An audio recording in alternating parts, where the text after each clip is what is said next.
הפעם זה קורה. תוכנית א' לא פעלה, אבל כנראה שהפעם באמת יוצאים למשהו רציני.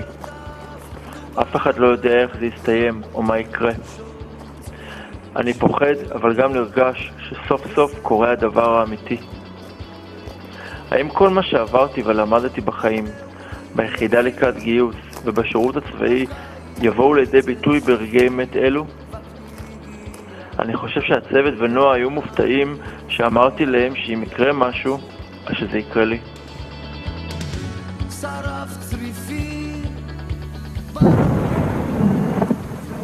קצת אחרי השעה 5 כיסה ענן של עשן לבן את רכס מרון ארס בדרום לבנון מול היישוב אביבים. אגוז נכנסה ללחימה במרון ארס בתנאי פתיחה קשים מאוד, מאוד מאוד. זה היה קרב פנים מול פנים עם אנשי החיזבאללה, והוא כנראה לא יהיה האחרון. כוח של סיירת אגוז עלה אתמול על מערב קטלני של חיזבאללה באזור מרון ארס שבדרום לבנון, סמוך ליישוב אביבים שעל הגבול. אתה מביא איתך היום תיעוד בלעדי של לוחמי אגוז שאיבדו 5 מחבריהם. סמל ראשון נדב בלוע, בן 21 מכרמיאל, הובא למנוחות בעירו.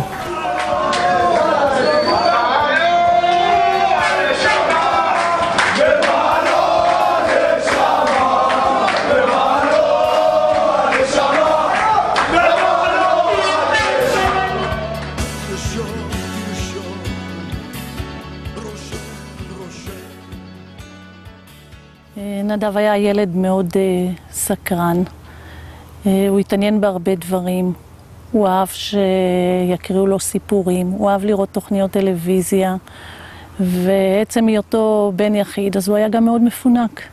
כשהוא גדל, אז הוא היה באמת יותר אחראי, הוא הרגיש האח הבוגר, והוא מאוד השתדל לעזור. ואני זוכרת שנטע הייתה בגן, והוא היה רק בן 6, הוא היה הולך להסעה ומוריד אותה מההסעה וחוצה איתה כביש ומגיע הביתה ומחכה עד שאני אבוא מהעבודה. הוא היה בא, מוציא אותי מהגן, היינו הולכים ביחד והיה איזשהו כביש, תמיד הוא היה כזה מוודא, היינו קטנים, אני הייתי בת 4, הוא היה בן 6, זה כאילו גילאים ממש קטנים.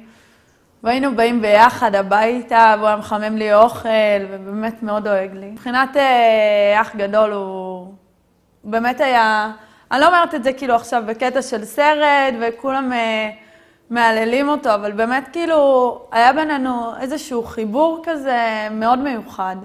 תמיד יכלתי לסמוך עליו, בלי צל של ספק. אני מכיר את נדב בעצם מאז שאני זוכר את עצמי פחות או יותר, החל מהמעון בעצם, לקשר כזה שהוא התחיל מחברות של 2 ילדים מאוד מאוד קטנים, והקשר הזה נהיה כבר קשר בין 2 משפחות, קשר מאוד משפחתי כזה. הוא היה ילד טוב, הוא היה חבר טוב, חבר אמת. כאילו היה תמיד מעמיד את עצמו, תמיד מעמיד את עצמו אחרי כולם. קודם כל השאר, קודם כל החברים, קודם כל... ככה אני הרגשתי, קודם כל אני ואחר כך הוא, כאילו... בתור אבא ובן היה לנו קשר די מיוחד, כי באמת מגיל מאוד צעיר התחברנו מאוד גם בנושא הספורט, גם בהרבה תחומים אחרים.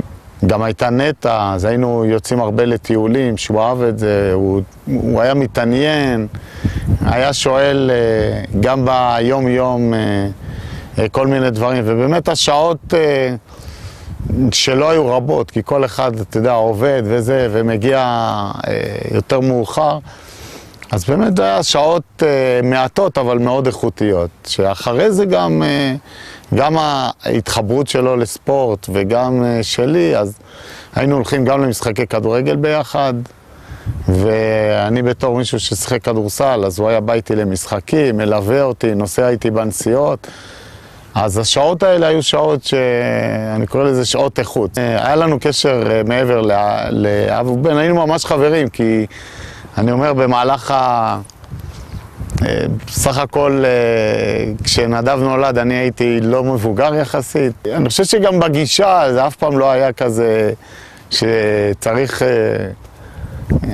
בחינוך או בגישה של צריך דיסטנס או משהו. זאת אומרת, הוא ידע בדיוק את המקום, הוא ידע בדיוק איפה הוא צריך לכבד ואיפה הוא צריך לעצור, אבל ביום-יום, בקטעים הזה, אז הוא באמת יכל להגיד לי דברים שאתה אומר לחבר. זאת אומרת, היה יכול לצחוק עליי, שנניח הקבוצה שלי הפסידה, או איזה גרוע שיחקתי במשחק, או דברים כאלה. בילדות אני בעיקר זוכר את תקופות הבית ספר, שהייתי עוד ביסודי. נדב היה גם בתיכון. בעיקר זוכר שהיינו, מתי שהיה לנו שעות משותפות שהיינו מתחילים ביחד, היינו עולים ביחד לבית ספר, והוא היה לו מחוץ לחדר איזה עץ פומלות ענק, שהוא תמיד כל בוקר היה לוקח פומלה, ובדרך לבית ספר בעלייה שם, בעצם בא מקלף, ככה עד שמגיעים לבית ספר, זיכרון ממש חזק שיש לי ממנו. כנער מתבגר אני זוכר כמובן כילד קטן, היה לי ראייה אחרת, אבל הוא קודם כל הוא נורא השקיע בלימודים, הוא הבין את החשיבות של הלימודים וכמה צריך ללמוד ולהצליח במבחנים. לא היו לו הרבה חברים, כולם הכירו אותו וכולם ידעו מי הוא, אבל היה לו את החברים שלו, שזו החבורה הקבועה שאיתם הוא היה מבלה כל היום. אני מכיר אותו מכיתה ז' ולקח לי בערך 6 שנים להבין איך אני מבטא את השם משפחה נכון. מה זה בהתחלה? בלוע? בהתחלה זה הבלווה. בלווה, בלוע. בלוע, באלוע. בסוף הגיע באלוע. נתן הרצאה, ואז... כן, הייתה הרצאה של איך צריך לקרוא לו. תמיד היה תלמיד טוב, מבית ספר יסודי. ספורטאי זה התפתח יותר בתיכון. זאת אומרת, אם אני זוכר כיתה ז', ח' שהיינו רק מתחילים לרוץ את ה-2000, פעם ראשונה שרצנו 2000, אני והוא הגענו בערך אחרי 20 דקות, בסוף בהליכה, אז כן, ספורטאי זה רק אחרי זה הגיע. הוא היה היחיד פה שמתעניין בהיסטוריה, תנ"ך וכאלה, באמת היחיד. היינו בשני בתי ספר שונים, שני תיכונים שונים, והיה מעין פרויקט כזה משותף, קשור לחיסכון במים, וככה רעיון מאוד מגניב. כאילו, אין ספק שכאילו, שלנדב היה את החלק הארי כאילו בפרויקט הזה, הוא השקיע בו, הוא נתן לפרויקט הזה את הנשמה. תראה, מטבע הדברים, שאתה מבלה במגרש כדורסל, או בכלל במגרש ספורט, שהוא הלך איתי הרבה, אז אתה מתעסק בזה ואתה רוצה את זה, והוא באמת התחיל להתאמן. היה גם תקופה כשהוא התאמן במכבי כרמיאל, אז אני הייתי המאמן שלו שנה מסוימת. אם אני משווה אותו בתור ספורטאי, זאת אומרת, הוא לא היה ספורטאי על. יש, אתה רואה ילדים שיש להם את הכישרון המולד הזה, ויש אנשים או ספורטאים שהם יותר עובדים קשה.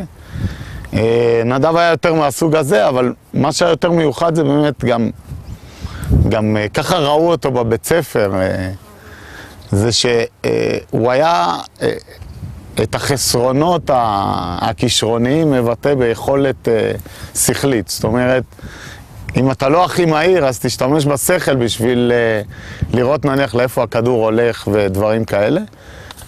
כשהוא סיים בעצם את כיתה ו' בספר מחזור, אז כתבו לו, היסטוריה של ארץ ישראל אותו מעניינת, ולעיתים נשמע כמו אנציקלופדיה מעודכנת, בכדורסל הוא מבריק, וכשיגדל, בקונטיקט יהיה לו עתיד, מאוד לא אוהב להכאיב, וכשמו הוא מאוד נדיב.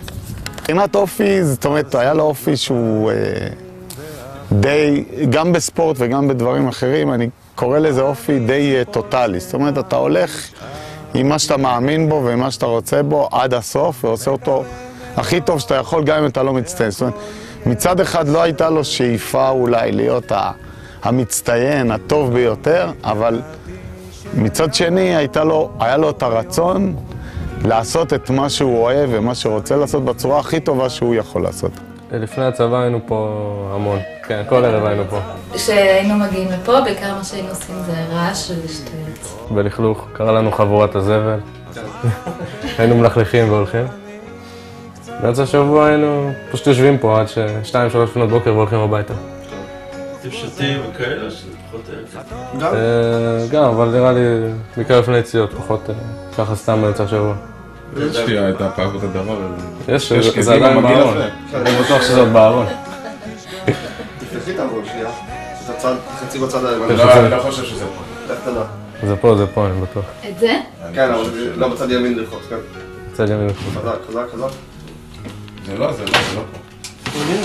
פה. פינו את זה.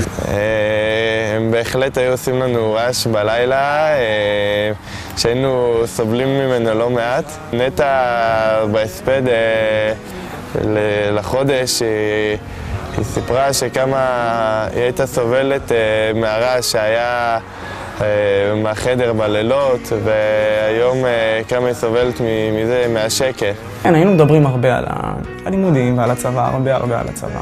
לא יודע להגיד מאיפה בדיוק זה הגיע, אבל שנינו נהיינו מורעלים מאיזושהי סיבה. לשנינו זה היה מאוד מאוד חשוב להגיע רחוק, להגיע הכי רחוק שאפשר, להגיע ליחידה הכי טובה שאנחנו יכולים. היה מתאמן במשך השבוע ביחידה לקראת גיוס, מה שנקרא, יחידה שמכינה חבר'ה צעירים לקראת גיוס. ומתאמנים שם מספיק קשה, אבל מעבר לזה הוא גם היה באמצע השבוע שלא היה לו אימונים, הוא היה עדיין יוצא, רץ, לא משנה מזג האוויר, לא היה מוותר לעצמו. שוב, אני זוכר שחברים שלי היו צוחקים עליי שהם רואים איזה מישהו רץ בגשם בלי חולצה. אני יורד גשם ואני לא יוצא מהמיטה, והוא הולך בבוט, לרוץ, לענות את עצמו, זה היה 2 לפני הצבא, שאתה יודע שיהיו לו עוד 3 שנים ככה, אז למה? הרצון להליכה לקרבי, אני חושב שהיא איזושהי תולדה אולי של... שאתה גדל בסביבה מסוימת. בוא נגיד שאם אני הייתי עושה הרבה מילואים, אז אני מניח שזה חלק מהאווירה שאתה גדל איתה בבית, שאתה רואה שאבא הולך כל 2-3 למילואים ונמצא בלבנון או בשטחים או בדברים כאלה.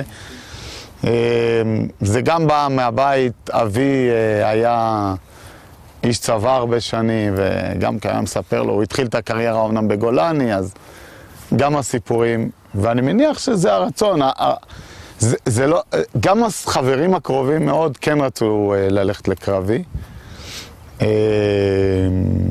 אז אני חושב שזה משהו שהתגבש וצמח אצלו, גם האהבה של הארץ, האהבה של ההיסטוריה, הטיולים, זה משהו שמתגבש אצלך במהלך, אני חושב, תקופה, במהלך שנים, וזה היה אך טבעי שהוא ירצה ללכת לקרבי, שכמובן אחר כך הוא בא ואמר, אני רוצה ללכת אפילו ליחידה, היא קצת יותר מקרבי לאחד מהסיירות המובחרות. כשהוא הלך לגיבוש של סיירת אגוז, הייתה לו הרגשה טובה, והבטיחו להם שתוך 3 שבועות המכתב יגיע הביתה, מכתב הקבלה, וכשהמכתב לא הגיע, אז הוא ביקש ממני, אמא תתקשרי בבקשה ותבדקי למה המכתב לא הגיע, כי כל החברים שלי כבר קיבלו תשובות. והתקשרתי ואמרו לי שכן, הוא התקבל לסיירת אגוז, והמכתב נשלח פשוט לכתובת של השכנים. והוא היה בעבודה באותה תקופה, ואני התקשרתי אליו, ואמרתי לו שאני התקשרתי ליחידה, ואמרו לי שכן, שהוא התקבל. והוא כל כך שמח, מיד הוא הרים טלפון לחבר הטוב שלו, לגיא יהודה, ששירת בצנחנים, ובישר לו שהוא התקבל לאגוז. הוא התקבל, אני לא. אז אני רק זוכר, כאילו, אני זוכר את התחושה הזאת שאני מן הסתם שמחתי בשבילו והתאכזבתי בשביל עצמי. ואני זוכר שהוא ככה אמור להתאכזב בשבילי, כאילו, כן, הרצון כזה ש... לך בראש כאילו תהיו ביחד באותה יחידה? כן, אני ראיתי את זה, כן, זה היה משהו שהיה די מוחשי, שנהיה ביחד.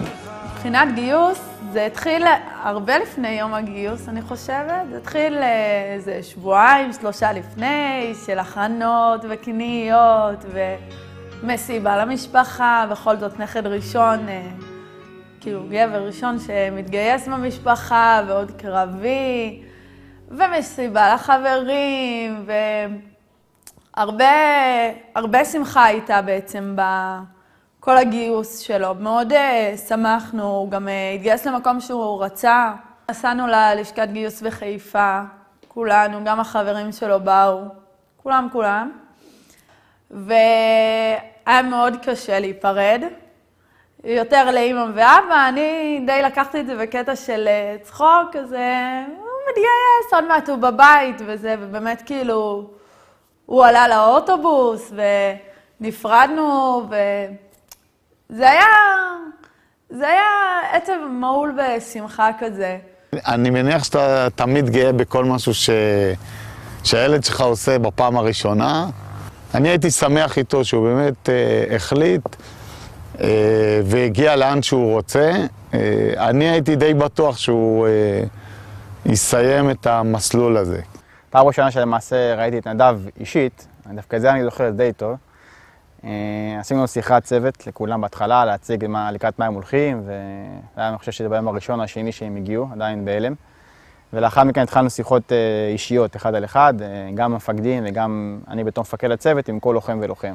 ואני זוכר שנדב הגיע לשיחה איתי האישית, הוא היה נורא ביישן, נורא הסתכל תמיד למטה, פחד להסתכל עליי. קלטתי מיד שמדובר פה או מישהו שהוא סופר ביישן, או שהוא סופר צנוע, אחד מהשתיים.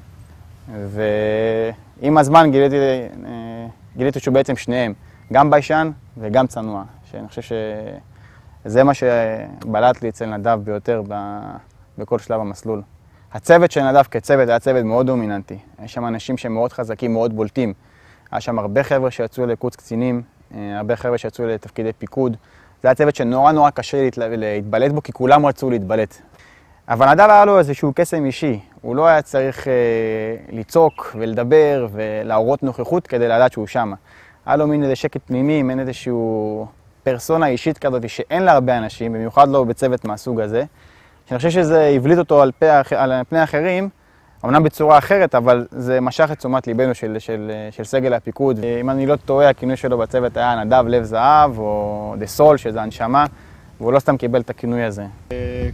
היו לו מספר שמות, היה לו בעלוה והיה לו דה סול, קראנו לו הנשמה. אחרי שעה שאתה מכיר אותו בצבא, זה ברור לך מי הבן אדם. וככה אתה גם רואה מאיפה הוא בא, אתה רואה את המשפחה. זה אחד תלוי בשני, אתה רואה את ההורים שלו, אתה רואה את האחים שלו, אתה רואה את החינוך שהם מקבלים. אי אפשר לברוח מזה.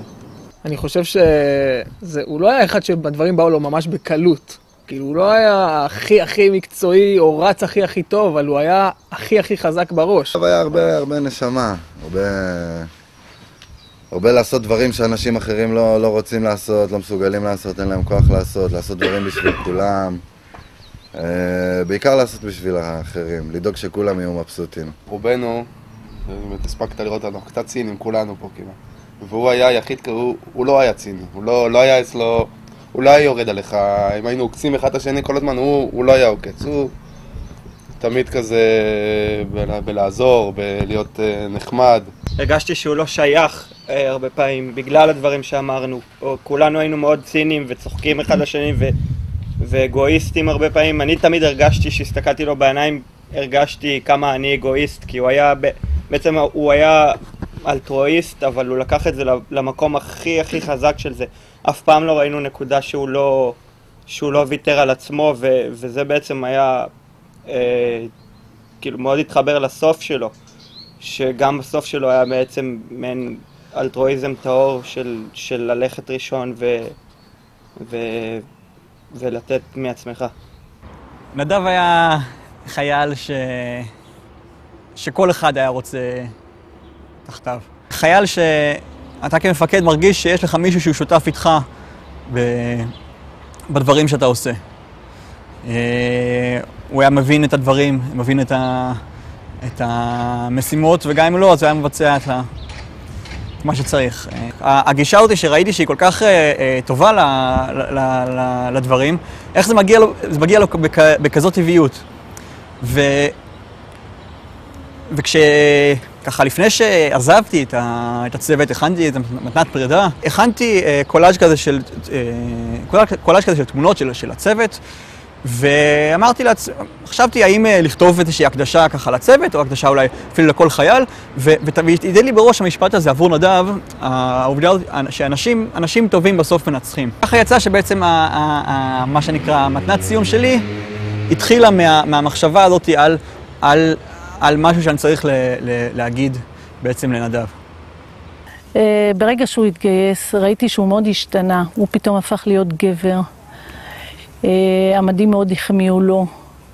הוא גם בקול שלו פתאום הפך, שלחתי אותו נער, הוא הפך להיות גם בקול שלו גבר. והוא כבר התחיל לדבר גם בסלנג הצבאי, לא תמיד הבנתי, ואליפז יותר היה מחובר לזה, והוא סיפר לאליפז חוויות. וחיכינו משבת לשבת שיבוא הביתה. אני יותר זוכרת את השבת הראשונה שהוא בא לפה, כאילו הביתה עם מדים, וכולו, הוא היה כבר פצוע אחרי קצת אימונים והכל. וגם ההכנות, התכוננו לזה, עשינו פה ארוחה גדולה בשישי. באמת, ואז הוא כאילו, הוא בא עם המדים, פתאום שמת לב לשינוי, לתקופה החדשה שהוא כאילו, הוא נכנס אליה. אני הייתי גאה בו, כאילו, הוא היה בא, הייתי יכול להגיד אח שלי לוחם. בגאווה, כאילו. אח שלי משרת למען המדינה. הוא היה נכנס הביתה, עם המדים, עם הנשק, עם הקיטבג, עם הכל.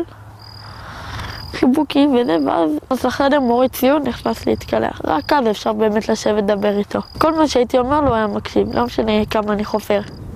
בתור ילד הייתי בכיתה ז' וח' ובכל זאת אח בכור שמתגייס לצבא, אז אני הייתי מאוד גאה ומאוד הייתי משוויץ. אני זוכר ביום הזיכרון הראשון שנדב היה בצבא, זה היה בערך חודש אחרי שהוא התגייס, ועוד לא היה לו את הטאג בכלל של גולני, הוא היה עם תגיות, לא היו יודעים אפילו לאיפה הוא שייך, הוא היה ממש צעיר.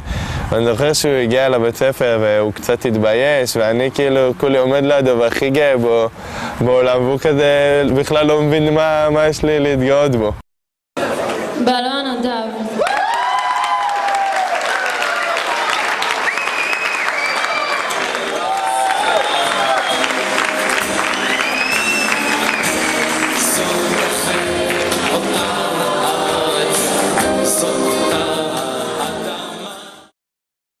אני חושב שבתור מפקד,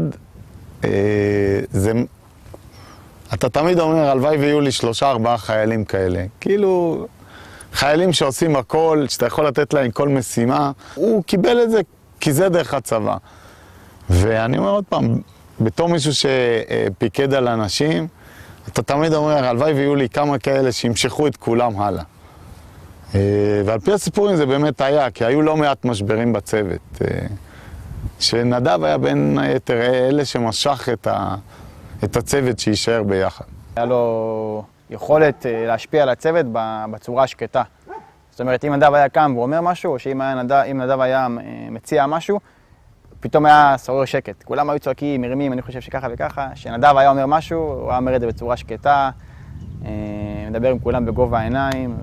אני זוכר שלפני כל ניווט היה יושב בפינה או בצד או איפה שלא יהיה, ופשוט יושב ולא מפסיק להסתכל על המפה וללמוד אותה, וגם בדרך, בנסיעה, וזה יוכיח עצמו בניווטים. תמיד הוא הגיע ראשון לנקודת סיום, הביא את כל הנקודות. אני חושב שזה היה משהו שהוא מאוד אהב, כי זה גם מבחינתו הוא ראה את זה כטיול, הוא לקח את זה כטיול, לא כניווט.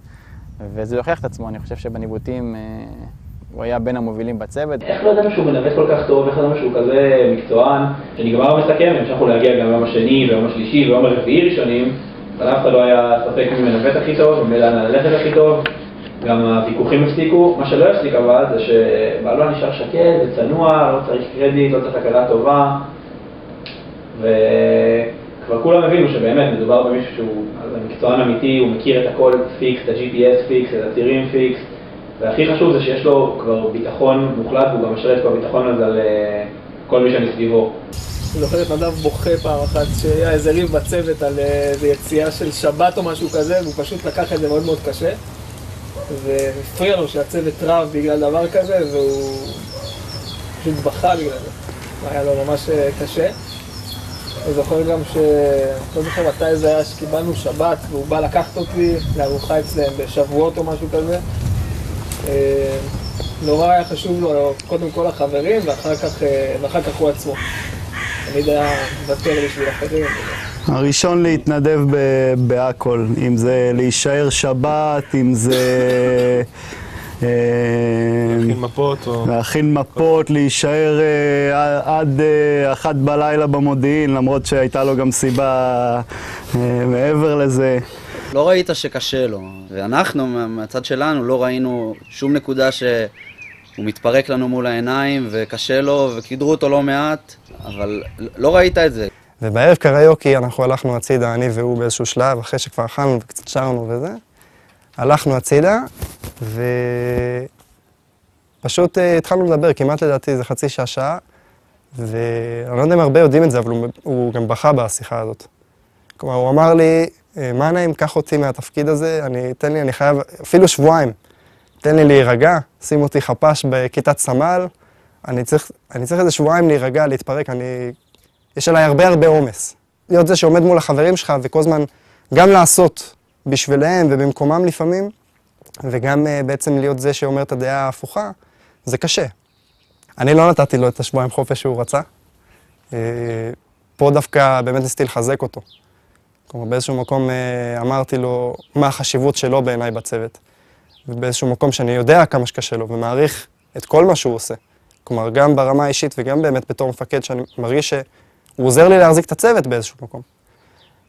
ושבאיזשהו מקום, אם הוא יתפרק, זה כמו אם אני אתפרק. במסע קומטה, עד היום אני לא אשכח את זה, שהוא היה רץ אחורה כדי להביא את החלשים ולוקח אותם קדימה, במשך אולי 10 קילומטרים. רץ אחורה, לוקח את החלשים, וכל פעם שהוא היה מביא את החלש קדימה, אז זה באמת עשה לו טוב, אתה יכולת לראות שהפנים שלו קרנו, הוא היה מאושר כל פעם שהוא לקח את החלש והביא אותו קדימה. כי גם היה מאוד קשה לסחוב אותו כהגדול, והיה לו ירך כזו גדולה, וגם שהוא סחב אותך זה היה נורא כואב, כי הייתה לו כאן עצם. אני סיימת פעם אחת שהוא סחב אותי, הוא הוריד אותי ופשוט התיישבתי, כי כל כך כאב לי, לא יכולתי ללכת אחרי זה. נהיה פצוע, מסריבות פצוע. פעם הוא... זה היה לפני התקופה של נועה, אבל אחרי שסיימנו מסלול, והוא היה בטוח שהוא בחיים לא ימצא אף אחת, אני זוכר שהוא דיבר איתי על זה פעם אחת שהלכנו להתקלח. זה היה אפילו יותר מפעם אחת, וזה תמיד היה במקלחת משום מה. אבל אני זוכר שהוא כאילו היה מיואש, לא יודע למה, אמרתי לו, שמע, אתה בן אדם צעיר, אתה תעבור עוד מלא מעגלים בחיים שלך, לימודים, עבודה, אין לך מה להילחץ מזה עכשיו. אני זוכר שהוא אמר לי שאולי הוא לא מספיק טוב, אולי אף אחד לא רוצה אותו. הקשר עם נועה באמת תקופה ארוכה, לא היה לנו מושג באמת, והוא פשוט לא משתף, הוא היה נעלם להרבה שעות למודיעין, אבל זה היה איכשהו במעטפת במסגרת התפקיד, כי הוא היה אוהב להתעסק עם המפות, וזה היה התפקיד שלו גם לעשות את זה בצוות, ואולי באמת רק לקראת הסוף ראינו שיש כאילו חיבה הדדית ביניהם, אבל אני לא חושב שמישהו יעלה על הדעת. אתם זוכרים שמצאנו אצלו קונדום? בזה? איפה זה היה? ב-160? אתם זוכרים שעפנו עליו? כן, כן. לא ב-160, משהו עם ניט שנגמר. במוצב בירני. לא יכולתי לעלות על הדעת בכלל. והוא היה שם שעות על גבי שעות, עד 2-3 בלילה במודיעין, אלק מוציא מפות, אלק פה. את נדב פעם ראשונה ראיתי כשהגעתי ליחידה לאגוז בסביבות ספטמבר, והיה איזשהו תחקיר על פעילות שלא נכחתי בה עדיין, אבל הצטרפתי לתחקיר, זאת אומרת לתחקור של אחרי. ונדב השתתף בפעילות הזו, וזו הייתה הפעם הראשונה בעצם שראיתי אותו. לא חשבתי כלום, זאת אומרת הוא היה חלק מצוות, הוא ישב שם יחד עם הצוות. וזהו, זאת אומרת ראיתי שהוא... לא יודעת, היה איזשהו יחס קצת כזה מיוחד אליו, מצד החבר'ה שישבו סביבו, אבל לא יותר מזה, לא...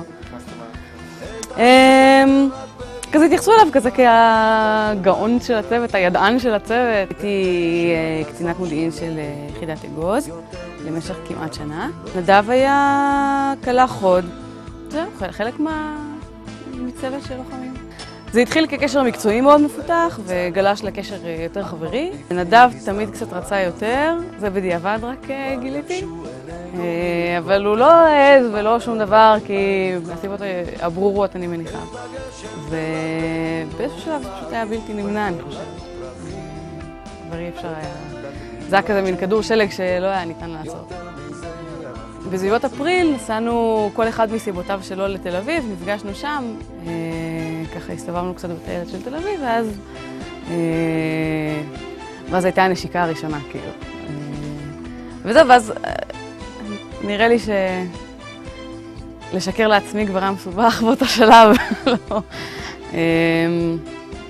והחלטתי שאולי כדאי לתת לזה הזדמנות בכל זאת. החלטנו לשמור את הקשר שלנו, להחריש אותו, לשמור אותו לעצמנו. נדב כבן זוג היה מדהים, הוא היה מאוד אכפתי ודואג ומצחיק. כל דבר, זה היה כזה הטוב ביותר, הוא היה הבן הטוב ביותר, בן הזוג הטוב ביותר, הלוחם הטוב ביותר, כאילו... כל דבר אצלו היה כזה, החייל שכל מפקד היה רוצה, הבן שכל אמא הייתה רוצה, הבעל שכל אישה הייתה רוצה, כאילו... הכל כזה הוא עשה בצורה מאוד פרפקציוניסטית, אבל שמר על צניעות כזאת, שמר על... לא בא לזה עם פסון, כאילו, לא בא לזה עם איזה אני טוב ואני יודע את זה כזה, ואני חושבת שזה מה שהכי הקסים אותי אצלו מההתחלה, שהיה שם גם עוד משהו לפצח, כאילו... אז זה אפילו לא מסתורים שהוא התכוון לייצר, כאילו, זה פשוט היה מופנמות כזאת, שהיה לי מעניין ככה לקלף ולראות מה יש מתחת. אני חושבת לא יודעת אם הרבה אנשים ידעו וראו כמה הוא היה מצחיק, הוא היה לו חוש הומור מאוד מעניין. נדב היה בן אדם שונה איתנו לפני הצבא, הוא היה בן אדם שונה בצבא.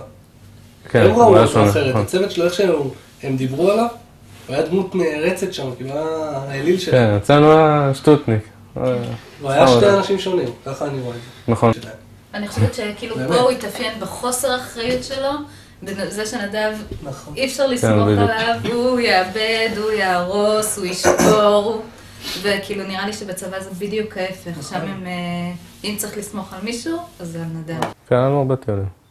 כמעט כל שבת אני חושב שהיינו כולנו בבית, בצבא, היינו הולכים לעשות איזה טיול. שבדרך כלל הוא היה מביא את הרעיונות לטיולים, מכל הניווטים שלו בצבא. הוא היה נווט טוב? בצבא, כן, אני יודע. באזרחות קצת פחות. החלטנו לעשות את נחל דישון, שם באזור אלמה, בריחניה, בגבול. ואני לא זוכר אם ידענו או לא ידענו שהטיול הוא לא מעגלי, לדעתי. כן, לא חשבנו שזה טיול של שעתיים ולחזור לאוטו. ונדב הוביל אותו כאילו? אני לא יודע אם הוביל, אבל כנראה שהוא לקח חלק גדול בתכנון הלקוי. וזהו, כשהגענו לסוף, בעצם הסתבר לנו שאנחנו בצד השני. כאילו פשוט הלכנו דוך מהאוטו, לא חזרנו לכיוון האוטו. בשלב מסוים, כשהתחיל לרדת החושך, אז נדב אמר, בואו תסמכו עליי, נרד פה דרך השדה, נגיע ישר לאוטו. זה היה טוב, כן.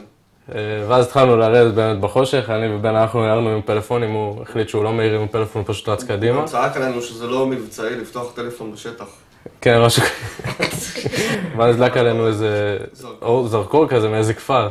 התחיל להעיר עלינו, ואז נדב צועק עלינו, אל תזוזו, אל תזוזו. הם לא עשימו לב שאנחנו פה, באמת לא זזנו. הזיזו את האור, ואז התחלנו לרוץ למטה, והגענו לאוטו בסוף. הקשר שלנו התחזק קצת לפני הגיוס, וממש שהתגייסתי הרבה יותר, זה היה כבר שיחות יומיות שהיינו מדברים. הייתי מתקשרת אליו, מעדכנת אותו, מה קורה איתי, כמה קשה, מה עובר עליי, כל מיני דברים כאלה. והוא היה יותר מעודד ותומך. היה איזשהו תקרית בג'נין, שהם היו מעורבים בה, ואז זה קצת הדליק מעין נורה אדומה כזאת של אוקיי, אז כן יכול לקרות משהו. השלב שהוא כאילו, שהם עלו ללבנון, זה היה יותר שלב של שמחה שסוף סוף אני יכול לתרום ולעשות משהו משמעותי, משהו שבשבילו התאמנתי כל כך הרבה, יותר מהקטע של פחד. מבחינת הקול שלו לא היה נשמע שהוא פוחד. גם שבאתי להיפרד ממנו בעצם, ראיתי אותו צוחק, זה היה נראה כאילו עניין בשגרה. שהם עלו לבנון, זה בעצם הפעם האחרונה שראיתי אותו, ובאתי, והדיבור בינינו היה ממש מהיר. נראה לי הייתי שם איזה 2 דקות, זה היה כזה, היי, מה קורה? עניין בשגרה, כאילו יום רגיל, ופשוט אמרתי לו, אני חושבת, תשמור על עצמך, וזהו. בלי חיבוק, בלי נשיקה, כי באמת חשבתי שלא יקרה כלום, שהוא ילך, ילחם, יחזור הביתה, יספר סיפורים, והכל יהיה רגיל. קלחות זה חייל שיש לו אמצעים טלסקופיים, גם ביום וגם בלילה, והוא תמיד הולך ראשון. הוא גם אחראי על כל הניווט, הוא צריך לבנות את הציר. מוטלת עליו, אני חושב, האחריות הכי גדולה.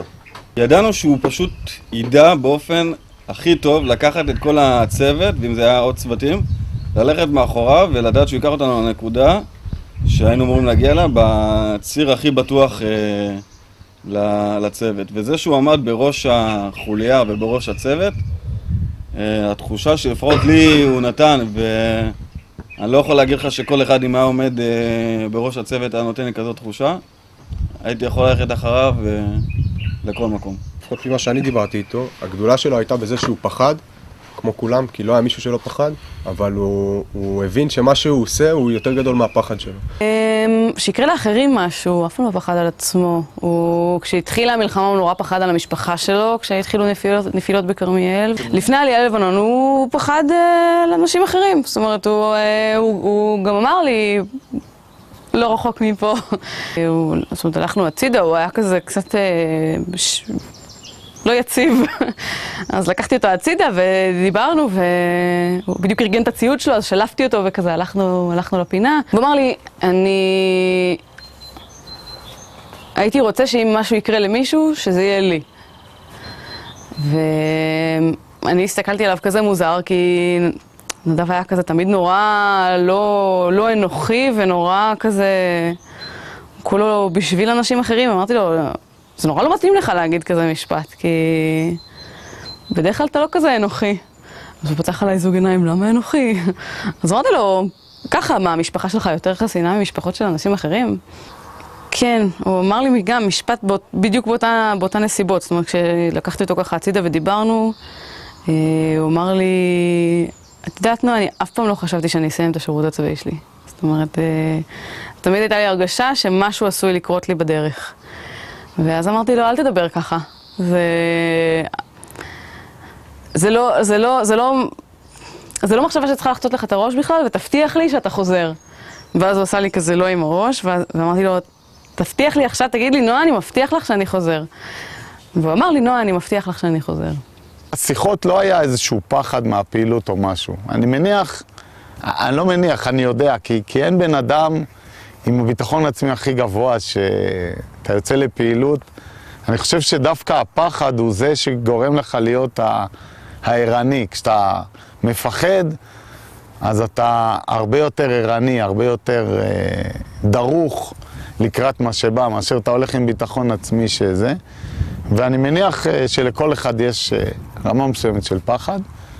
לא היה לנו, זאת אומרת, אף פעם לא שמעתי את זה ממנו, מלבד באמת אותו לילה שלפני שהוא נהרג במרון הרס, שהם היו צריכים לצאת לפעילות מסוימת באחד מהשמורות טבע. זה היה די נדיר, כי בעצם נדב לא היה מתקשר אליי לפני פעילויות הזה, אבל הוא התקשר. אני זוכר שזה היה בשעה מאוד מאוחרת, זה היה בסביבות 10-11 בלילה, והוא אפילו לא רצה שתמי תשמע את מה שאנחנו מדברים. כי כמו שאמרתי, אנחנו יכולנו לדבר בקודים, והיינו מבינים אחד את השני. אז הוא אמר לי, אני זוכר, אבא תרד למטה, תרד קומה. זאת אומרת, אנחנו ישנים בקומה העליונה, אז הוא אמר לי, אבא תרד למטה, ואני זוכר שירדתי עם הפלאפון למטה, והוא אמר לי, תשמע, אנחנו עומדים לצאת לאיזה פעילות שהיא מאוד מורכבת, וזהו, זאת אומרת, הוא לא אמר לי, תשמע, אני מפחד או זה, אבל הבנתי, זאת אומרת, הספיק שהוא בא ואומר לי, תשמע, אנחנו עומדים לצאת לפעילות שהיא מאוד מורכבת, שהיא לא משהו שעושים ביום יום, זה הספיק להבין שיש איזשהו חשש, אבל להגיד לך שהייתה לי הרגשה או ידיעה ברורה, לא. היה איזו הרגשה, אני זוכר אותה מאוד בחדות ואם יכול להיות שאני טועה, אבל כולם הרגישו שזה סוף העולם פחות או יותר, היה איזו משימה שהיא הייתה נראית כמו משהו כמו גבעת תחמושת של היום, וכולם היו מאוד מאוד מפוחדים, כולם התקשרו להורים ובעצם ידענו שזה לא ייגמר בטוב. ודווקא אותו אני זוכר מאוד מאוד שלם ודי בטוח בעצמו, ואני חושב שהוא באיזשהו מקום סחב אותנו, הוא הרגיש שהוא צריך לסחוב מקדימה וזה... אז הוא אמר משהו לי ולאדליס ולקפלן, אני זוכר שהלכנו להשתין, מה שקפלן אמר עכשיו. הוא אמר, אם אני לא רוצה להישמע אנוכי, אבל אם יקרה משהו, אני מעדיף שיקרה את זה לי. עכשיו, אם אתה רואה את המשפט הזה, נגיד, תהיה איזה סרט הוליוודי ואתה תראה מישהו אומר את המשפט הזה, אתה תקים מרוב קיץ', אתה תגיד, מה זה השטויות האלה? זה לא המציאות, זה לא החיים, אבל לפעמים החיים הרבה יותר חזקים מהמציאות, זה משפט שאני לא אשכח כל החיים שלי, הוא באמת התכוון לזה. אני זוכר פשוט תמיד לפני שיצאנו לכל פעילות, אז זה היה כזה תפילת הדרך שאומרים, כאילו נראה לי נוסח כזה שתפילת הדרך רגילה, ואז לפני שיצאנו לפעילות האחרונה, אז זה היה משהו, כאילו, נראה לי שברק אמר את זה, זה היה כאילו משהו אחר, כאילו מילים אחרות, כאילו, וממש זיעזע אותי באופן אישי, אני מעריך שאת כולם, שממש כאילו, תבין שזה קורה. אני זוכר שאנחנו התחלנו דילוגים לכיוון הבית, יש משהו שעוד לפני שהגעתי לבית, אני לא אשכח, וכמה יריות ואת הצרחה היי, זה היה של בעלוה, ואתה יודע, אתה לא מבין עוד מה קורה, אתה יודע, אתה באטרף, ואז אתה פתאום רואה את המ"פ רץ בטירוף לכיוון הבית, ואתה... איכשהו מגיע המבנה של בית, ולפנים היה מין, קרא לזה מחסן קטן, ונצמדתי לקיר שם וראיתי את וולף. זה משהו שאני, אם עוד לפני שככה התחיל בכלל מבחינתי הקרב ולראות את מה שראינו שם, זה הצרחה של בעלוה, מבלי לדעת בכלל מה קורה שם. הייתי צמד עם חיימי ונשכבנו על איזה תלולית כשסלאבה ובעלו רצו ראשונים, נתפסו על הזיג של הבית. ואז באמת שמענו איזה כמה צעקות, ירי פה, ירי שם, ואז איזה צרור ככה, ואז התחיל הברדק בקשר, פרח, ארדוף, פרח, ארדוף, כאילו בעלו הפרח, בעלו הארדוף, ברדק שלם בקשר, ואז אני זוכר את וולף רץ לכיווננו, וממש קופץ מעליי ומעל חיימי, ולתוך איזה גל אבנים שהיה שם, ואנחנו אומרים לו, וולף, מה קורה? הוא אומר, היה צרור, בעלו הנפצע וזה, ואתה בסדר חיימי? שואל אותו, אז הוא אומר לו, כן, אני בסדר. אז הוא אומר, אז תן מטול, וכמו שהוא בא לתת מטול, הוא כאילו מרים את היד, ווולף, תראה מה ראינו? תראה מה ראינו. כשהגענו לשם, אז ממש ראינו את כל ההתנהלות, ראינו את הטילים שעפים מהכפר ליד, מבינג'בל לעבר הכוחות. פשוט בהתחלה אני חושב שלא הבנו איפה אנחנו נמצאים. זה היה כמו חלק מסרט עם ארטילריה מלמעלה ומסוקים שהגיעו אחרי זה וטנקים. אני באופן אישי, כשזה היה, ברגע שהיה את כל הפיצוצים האלה, ממש לא פחדתי. זה היה נראה לי פשוט חלק מסרט, לא הבנתי איפה אני נמצא.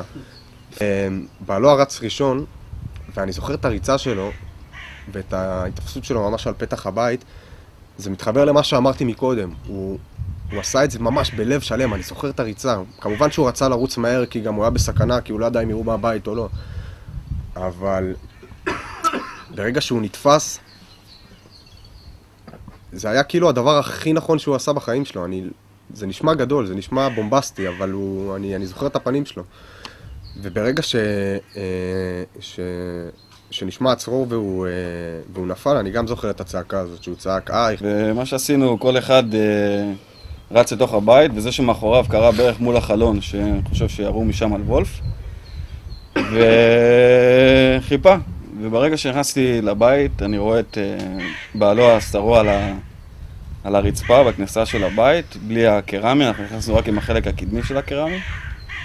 אני רואה את סלאבה עם קצת דם, היה לו על הפנים, אבל בעלו לא היה לו שום דבר. אני ראיתי פה חור כניסה, אבל לא ראיתי דם, לא ראיתי כלום. העיניים שלו היו חצי פתוחות. ושמע, אני לא רופא, וגם לא נכנס איתנו רופא לאותו מקום ספציפית למבנה. והבנתי שבעלו מת. כל יום חושב, שלפחות אני חושב על זה. קראתי על זה מיליון דברים פסיכולוגיים, שיש איזה תסמין שקורה אחרי, אבל אני כל יום חושב שאני פשוט לא פעלתי נכון. לא יודע, אולי אם הייתי פועל אחרת זה לא היה קורה. אין יום שאני לא חושב על זה. נטע טלפנה ביום שהוא נפל ב7 בערב, ואמרה לי, אמא, שמעת ש5 לוחמי אגוז נהרגו? אז אמרתי לה, לא שמעתי, נטע, ואת יודעת משהו מנדב? אז היא אמרה, לא אמא, אני חושבת שנדב בסדר. אז ביקשתי ממנה, נטע, אני מבקש ממך לא להתקשר הביתה ולהגיד לי, נפלו או לא נפלו, אל תכניסי אותי למתח יותר. וזהו, ונצמדתי לטלוויזיה, ובאיזשהו שלב התחילו כבר להגיע טלפונים מחברים מקרמיאל, חברים שהיו איתו בבית ספר, והם שאלו אותנו אם שמענו משהו, כי הם שמעו שיש 5 לוחמי אגוז שנפלו, ואני עוד לא ידעתי שנדב ביניהם, ואמרתי שלא, אנחנו מנסים להתקשר לנדב, נדב לא עונה, וסביר להניח שהוא בלחימה למעלה, ובשביל זה הוא לא עונה, ונטע לא הודיע שום דבר בינתיים, אז אני מקווה שהכל בסדר. וככה הלכתי לישון, ואליפז היה צמוד עוד לטלוויזיה, וב2 בלילה אליפז עלה למיטה, ואני זוכרת ששאלתי אותו, אליפז, מה חדש בחדשות? מה אומרים? מה מספרים? אז הוא אומר לי, קרבות קשים, זה מה שאומרים. זה היה ב2 בלילה, וכעבור 2 ב4 בבוקר, אצלנו כבר דפקו בדלת. אני ואבא ירדנו לפתוח את הדלת, ואמא סירבה לרדת. היא מאוד ידעה שמשהו לא טוב הולך לקרות. אני באמת, בתור ילד בן 15, ובתור אחד שאף פעם לא חווה או שמע דברים כאלה, לא ידעתי על מה מדובר בכלל. ואמא כבר התחילה לבכות, והיה ממש לחץ כזה בבית. זהו, אני ואבא פתחנו את הדלת, ובעצם ראינו 4 חיילים במדים. הם אמרו לנו, אנחנו מצטערים, אבל בנכם נדב נהרג הלילה בפעילות מבצעית בלבנון. זהו, מאותו הרגע באמת החיים של כולנו השתנו. משהו שאפשר להגיד שחצה את החיים של 2, לפני שנדב נהרג ואחרי שנדב נהרג. אני זוכר שהמילה הראשונה שיצאה לי מהפה זה ידעתי. ידעתי, כאילו, פשוט הייתה לי תחושה מאוד לא טובה. אני באותו רגע, מן הסתם, לא עניין אותי כלום, פניתי למי שצריך לפנות. אמרתי, הלכתי מהבסיס לאיזה יום-יומיים, אני לא זוכר כמה, ללוויה והכל. כן, מטבע הדברים, אחר כך הייתי צריך לחזור. ולהיכנס ללבנון עם הצוות, ועם כל הפלוגה, כל הגדוד. אני זוכר שתמי הביאה לי ספר תהילים. אז כשהיא ידעה שאני צריך לחזור ולהילחם, והיא אמרה לי, תשמור, שים את זה בכיס. באופן מאוד מוזר, הרגשתי שהספר הזה, וזה שזה בא מתמי, שנייה.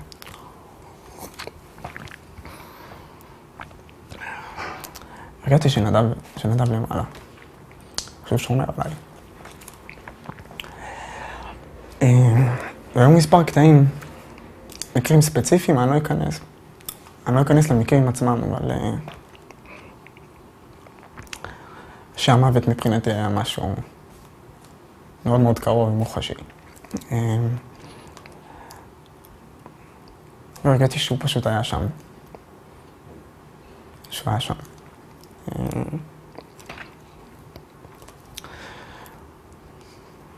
זה משהו שמבחינתי היה משהו שמאוד אופייני לו, כאילו, לשמור על כולם, פשוט לשמור על כולם.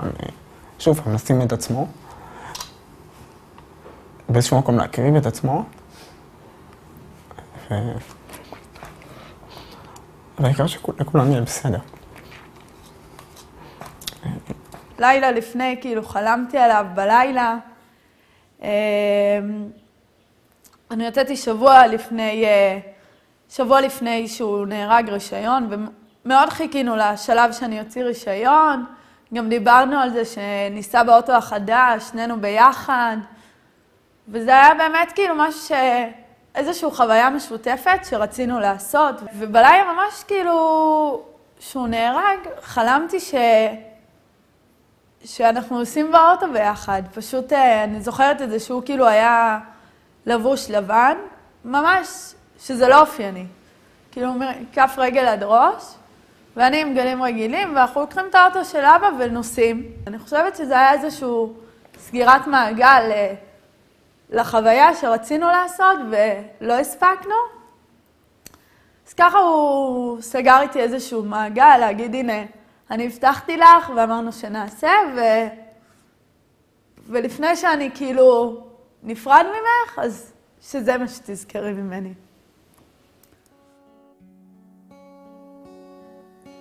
ערב ראשון שלבד יושב וכותב לך מכתב על כל הדברים שהיו, כל מה שקרה בדיוק. חושבים שעם נדב ואתם נשארים בקשר כולנו? קשה להגיד, אני מאמין שכן. כי הוא לא היה נותן לזה פשוט, כי היה כמה פעמים שזה היה מאוד קרוב להתנתק ופשוט לא הסכים. אני חושבת שאתה לא מעכל באותו רגע, כאילו, אתה לא מעכל את המשמעות של נדב נהרג. מה הכוונה נדב נהרג? זה אומר שאני לא אראה אותו יותר, זה אומר, אתה מנסה לחשוב כאילו, איך לאכול דבר כזה, כאילו מה המשמעות של זה? אני חושבת כל בן אדם שנפטר, שאומרים, הוא מת, הוא נפטר, הוא נהרג, אז אתה לא באמת מבין את זה. אני חושבת רק התקופה שאחרי השבעה, שבאמת פתאום הבית מתרוקן מאנשים, אז אתה מבין את המשמעות של אני עכשיו אחזור לבסיס והוא לא יהיה. והשיחת טלפון לא תהיה, וההודעה שהוא היה רגיל לשלוח לא תהיה. כל מיני משמעויות כאלה שעד אז אני לא חושבת שהקלתי, כי תמיד היה את האנשים מסביב שימלאו את החסר הזה. רציתי להתגייס לקרבי גם לפני שנדב נהרג, ואחרי שהוא נהרג זה אולי נשמע נורא מוזר, אבל זה נתן לי יותר מוטיבציה להתגייס ליחידה קרבית. וזהו, והגיע זמני והתגייסתי לחטיבת גולני. בהחלט מרגיש שאני ממשיך בדרך שלו. היום אני משרת ביחידה שהוא שירת בה, ואני כן יוצא לפעילויות עם הלוחמים, פעילויות שהוא היה יוצא אליהם. בעצם במקום הזה שאני נמצא בו עכשיו, אני באמת מרגיש הכי מחובר אליו, וזה הסיפוק הכי גדול שאני חושב שאני יכול לחוות ולהרגיש קרוב אליו. מאז שהיה פה הוא כבר איזה כמה מחזורים טובים, אבל כן, זה יפה שחיים ממשיכים ואנשים ממשיכים להתגייס ליחידות המובחרות האלה. אגוז זה לגמרי משפחה, הצוות זה הבנים של ההורים שלי והאחים שלנו, שלי, של נטע ורועי. בעיקרון אני מאמין שנדב רואה את כל מה שאני עושה, ואני יודע שכל מה שהוא עושה, אני באמת מקווה שהוא גאה בי. לקח לי אולי 6 שנים לחשוב על זה, אבל אני עכשיו גם מבין מה באמת כולנו קיבלנו מנדב. קיבלנו ממנו שיעור במנהיגות אמיתית, במנהיגות שהיא נטולת יוהרה, היא מלאה דוגמה אישית וצניעות. ופשוט מנהיגות אחרת שלא כולם מכירים, שזה לא כמות הרע שאתה עושה וכמה כולם שומעים אותך ויודעים שאתה עושה, אלא כולם רואים שאתה עושה ממש במבחן התוצאה. והכי חשוב, גם מנהיגות שלא צריכה הכרת תודה על כל צעד בדרך ועל כל פסיק שאתה עושה שמישהו יגיד לך כמה אתה בסדר, אלא מנהיגות שמונעת בעיקר מרצון לעשות, מאהבה לחברים, מאמונה במה שאתה עושה. אני חושב שזה השיעור הכי גדול שאני קיבלתי מנדב, אני מאמין שגם כולנו קיבלנו את השיעור הזה. נדב היה אמור לצאת לקצונה, אז מבחינתו הוא היה אמור להישאר עוד בצבא. אבל כן, בהחלט דיברנו על מה יהיה הלאה. זאת אומרת, תכננו עתיד. בטח שתכננו עתיד. אמרתי לו כמה פעמים שאני לא יכולה בלעדיו. באמת צדקתי. זאת אומרת, אני לא יכולה יותר להיות הנועה שהייתי בלעדיו. אני בן אדם אחר, אני יכולה להיות אחרת. לא ככה. לפעמים אני נכנס לחדר שלו, אבל לא יודע, אני לא...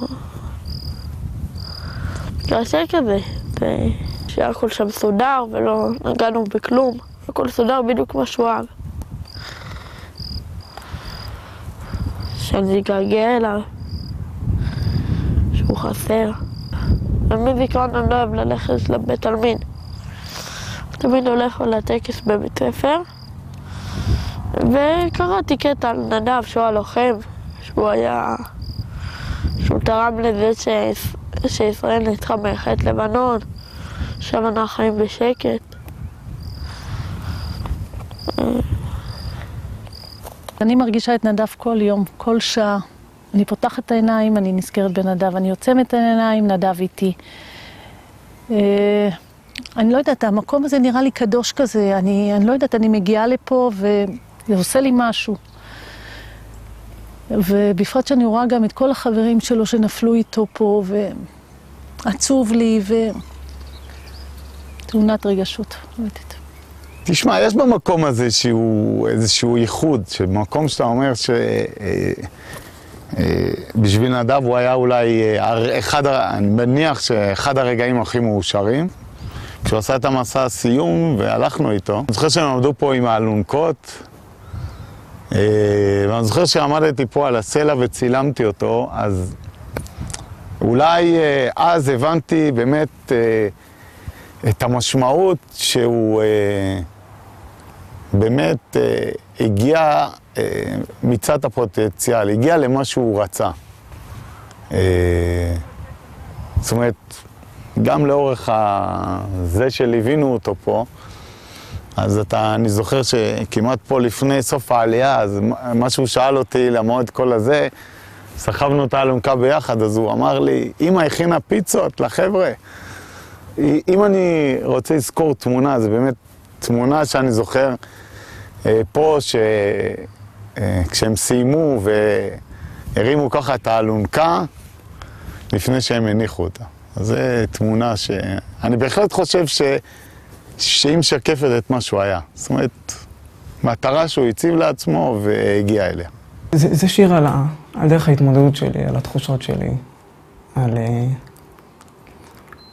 על הקושי עם האובדן של נדב.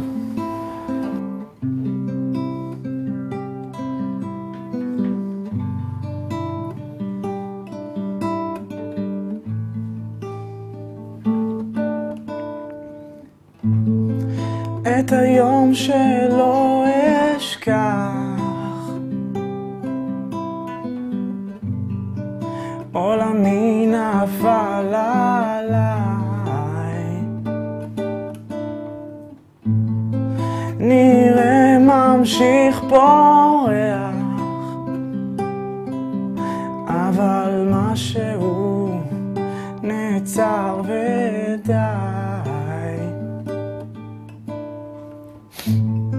שאלות שכולם שואלים,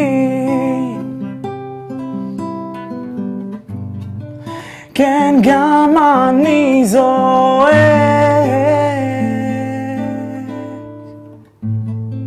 זורם כבר 3 שנים,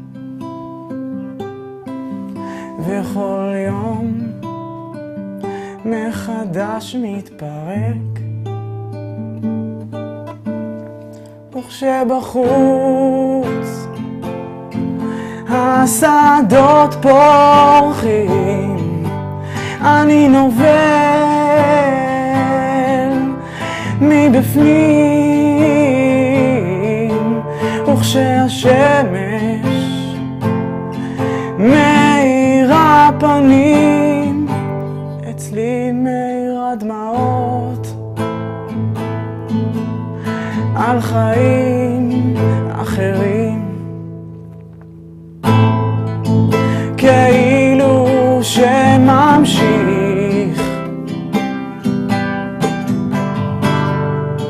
חזק יותר מכל אחד אחר. הכל פתאום מביך, הזיכרון אותי שובר, ובחיים אני יודע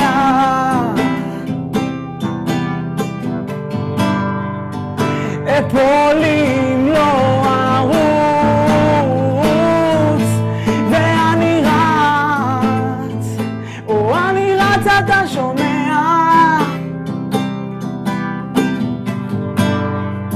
שבור כמו קנה רצוץ, וכשבחוץ השדות פורחים, אני נובל מבפנים, וכשהשמש מאירה פנים, אצלי מאירה דמעות על חיים אחרים.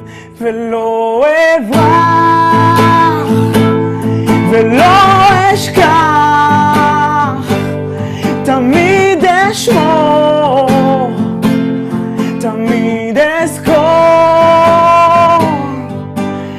נעצור בליבי, חי בתוכי, לא אפרד לעולם הכאב. וכשבחוץ השדות פורחים, אני נובל מבפנים, וכשהשמש מאירה פנים, אצלי מאירה דמעות על חיים אחרים.